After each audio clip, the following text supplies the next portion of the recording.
again.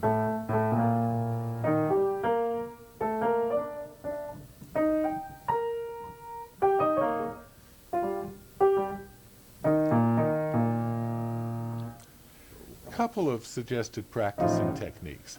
Can you play the left hand D, da, da, da, da, and then immediately after that, like it was over here, play the right hand doing that, same thing.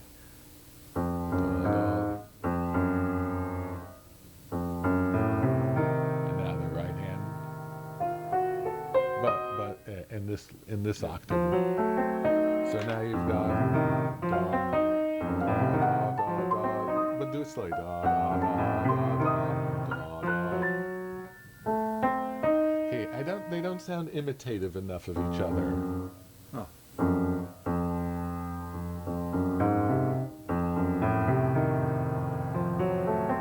Now put them together. Now take the next group, run the left hand one through its chorus, and then the right hand one imitatively, and now run them together. So now let's just try those two groups as written. One more time.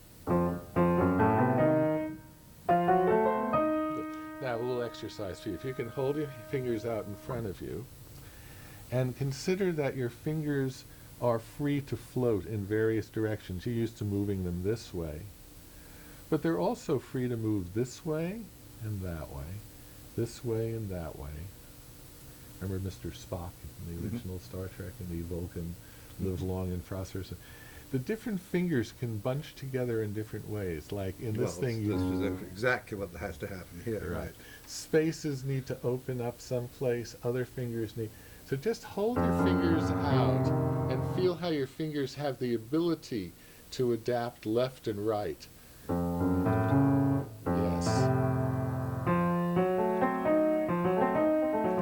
In the middle of the group, Malcolm, can you recenter your hand? When you get to the third note, can you recenter the weight of your hand over the middle of the hand? Yes. So you start with the weight centered down here, and then you center it over the middle.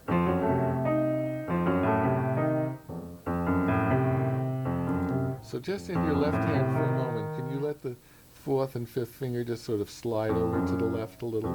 Just out, without making any sounds. Just see how my fourth and fifth fingers are just drifting over to the left as a pair of objects.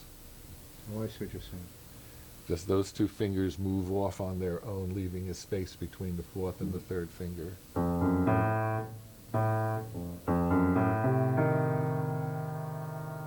Another way of thinking of this is that the keyboard, it's like, okay, you're just blank, and you're going to become a coin or something. We have to stamp you with a shape.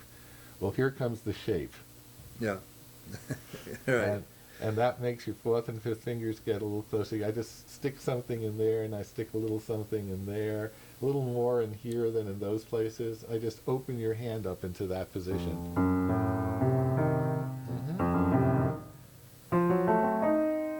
Don't try, I know I suggested playing them as a cluster first, but let's not do that today.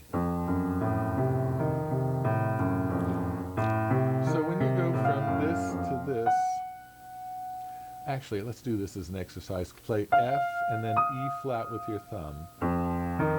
And now the G flat and the thumb.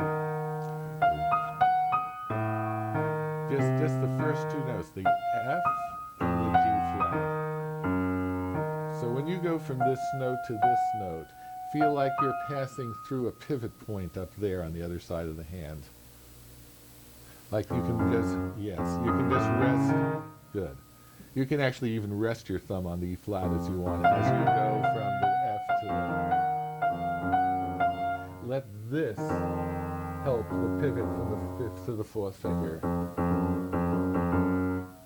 And you can practice that again by going... Yes. Good. Excellent. Now then we go the other way. We go...